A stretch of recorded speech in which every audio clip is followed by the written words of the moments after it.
Guys, ఇప్పుడు tasty పులిహోర చేయడం విధానం ఎలాగో మీకు చూపిస్తా. టేస్టీగా ఉంటుందో లేదో తెలియదు, అది రెడీ అయ్యాక తెలుస్తుంది. ఇప్పుడైతే బ్యాచిలర్స్ రూమ్లో పులిహోర ఎలా ఉంటుందో చూద్దాం. అంటే అన్ని బ్యాచిలర్స్ రూమ్లో కాదు, మా బ్యాచిలర్ రూమ్లో ఎలా ఉంటుందో. దానికి ముందుగా కావాల్సిన పదార్థాలు: ఆనియన్స్, పచ్చిమిర్చి, ఎండుమిర్చి. ఆనియన్స్ వేస్తారో నాకైతే తెలీదు, నేనైతే వేస్తాను. ఇవి అన్నమాట కావాల్సిన ఇంగ్రీడియంట్స్. తర్వాత ప్రాసెస్ చూపిస్తా, చూడండి. ముందుగా ఆయిల్ పోసుకోవాలన్నమాట. అది మీ ఇష్టం ఎంత పోసుకుంటారు అనేది. మేమైతే కొంచెం ఎక్కువే పోసుకుంటాము. మనకి పులిహోర కలపడం అంటే కష్టం, కానీ చేయడం చాలా ఈజీ అనమాట. మీకు కలపడానికి టిప్స్ తెలిస్తే నాకు కూడా చెప్పండి, కింద కమెంట్ చేయండి, నేను నేర్చుకుంటాను. తర్వాత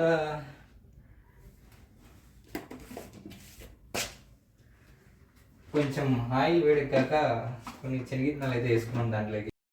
ముందుగా కొన్ని శనగపప్పు వేసుకున్న తర్వాత బాగా వేయించుకోండి దాన్ని.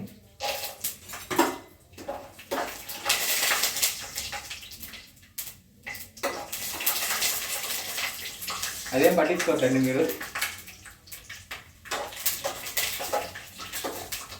ఇలాంటి మామూలు బ్యాచిలర్స్ రూమ్లో జరుగుతూ ఉంటాయి అన్నమాట.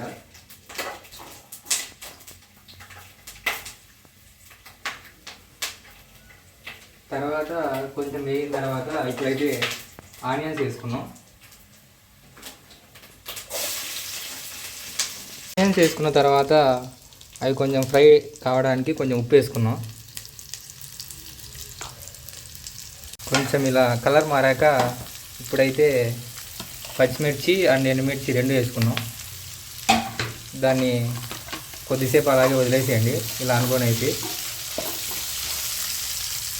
ఇలా ఫ్రై అయ్యాక దీంట్లోకి సరిపడా ఉప్పు, పులిహోర పౌడర్ అయితే వేసుకోండి. నా దగ్గర అయితే కరివేపాకు లేదు, అందుకే నేను కరివేపాకు స్కిప్ చేశాను అనమాట. మీ దగ్గర ఉంటే మీరు వేసుకోండి. మా రూమ్లో అవసరమైనవి తప్ప అన్నీ ఉంటాయన్నమాట. అంతే గైస్, పులిహోర పౌడర్ వేసుకొని ఇలా మిక్స్ చేసుకొని అలా ఇలా కొంచెం తిప్పండి. అంతే, టేస్టీ పులిహోర రెడీ. దీంట్లోకి అన్నం వేసుకొని కలుపుకొని తినేసేయండి. ఇవాళకి ఇంతే గైస్, బాయ్.